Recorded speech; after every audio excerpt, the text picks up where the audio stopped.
ಮಕ್ಕಳಿಗೆ ಬಿಸಿಯೂಟಕ್ಕೆ ಸರ್ಕಾರ ಕೋಟ್ಯಾಂತರ ರೂಪಾಯಿ ಖರ್ಚು ಮಾಡುವುದರ ಜೊತೆಗೆ ಶುದ್ಧ ತರಕಾರಿ ಖರೀದಿಗೆ ಇಂತಿಷ್ಟು ಹಣ ಕೂಡ ನೀಡುತ್ತೆ. ಆದರೆ ಕಲಬುರಗಿ ಜಿಲ್ಲೆಯ ಆಳಂದ ತಾಲೂಕಿನ ಕಿಣ್ಣಿ ಸುಲ್ತಾನ ಶಾಲೆಯಲ್ಲಿ ಮಕ್ಕಳಿಗೆ ಬಿಸಿಯೂಟದಲ್ಲಿ ಕೊಳೆತ ತರಕಾರಿ ಬಳಸಿದ್ದಕ್ಕೆ ಗ್ರಾಮಸ್ಥರು ತರಾಟೆಗೆ ತೆಗೆದುಕೊಂಡ ಘಟನೆ ನಡೆದಿದೆ.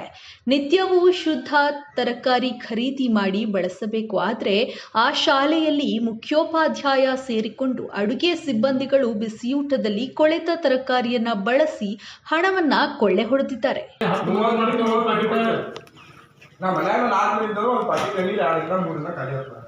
ಈ ಹುಡುಗರಿಗೆ ಹುಡುಗರು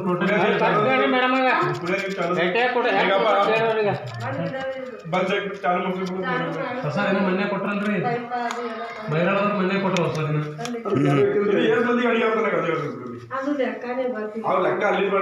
ನೀವು ಮಾಡೋ ಲೆಕ್ಕ ಹೇಳ್ರಿ. ನೀವು ಮನೆ ಮಾಡ್ತಿರ್ಕ ನೀವು ಎಸ್ ಮಂದಿ ಅರ್ಧ ಕಿಲೋ ಮೆಣಸಿನ್ಕಾವ, ಒಂದ್ 2 ಕಿಲೋ ಆಲೂಗಡ್ಡಿನ, 3 ಕಿಲೋ ಆಲೂಗಡ್ಡಿ, 1 ಕಿಲೋ ಟೊಮಾಟೊ ಪಾರ್ಟಿ ಮಾಡಿದ್ರೆ 4 ಮಂದಿ शांतप्पा तडकल मास्तर बंदी 550 रुपये कायपल्ले होता ना 500 550 रुपये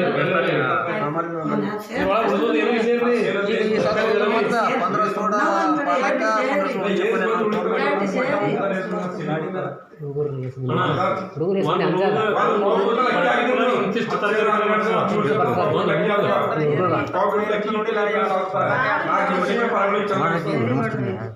ಮಾಡ್ರಿ. ಏ ಶಾಂತ ಬಾಜಳು ಹೆಡ್ಮಾಸ್ತರ ಬಾಜಳಕಿ ಈಗ ಏಸ್ ಮಂದಿ ಉಂತಾರ ನಾವು ನಿಮ್ಮ ಅಡಿಗೆ ಮಾಡೋರು ಗೊತ್ತಿರುತ್ತೆ. ಎಷ್ಟು ಅಡಿಗೆ ಮಾಡೋದಂದ್ರೆ ಏಸ್ ಮಂದಿ ಉಂತ ಮನ್ಯಾಗ ಅವ್ರಿಗೆ ಮನ್ಯಾಗ ಮಾಡೋ ಹೆಣ್ಮಕ್ಳಿಗೆ ಗೊತ್ತಿರುತ್ತೆ. 2 ದಿನ ಎಣ್ಣೆ ಇರ್ತಾರ ಮಟ್ಟ ಏನು ಅವ್ರಿಗೆ ಮಾಡ್ರಿ ಮೇಡಮ್ ಒಂದು ಪ್ಯಾಕೆಟ್ ಎಣ್ಣೆ 2 ದಿನ ಆತ. ಒಂದು ಪ್ಯಾಕೆಟ್ ಎಣ್ಣೆ 2 ದಿನ ಆತ. ಪಾರ್ಗಳಿಗೆ ಹಾಕಲಕ್ಕೆ ತಂದೆ ಅವ್ರು ನೋಡಿ ತಿನ್ರಿ ನೀವು ಬಿ ಮಾಸ್ತರ್ಗಳಿಗೆ.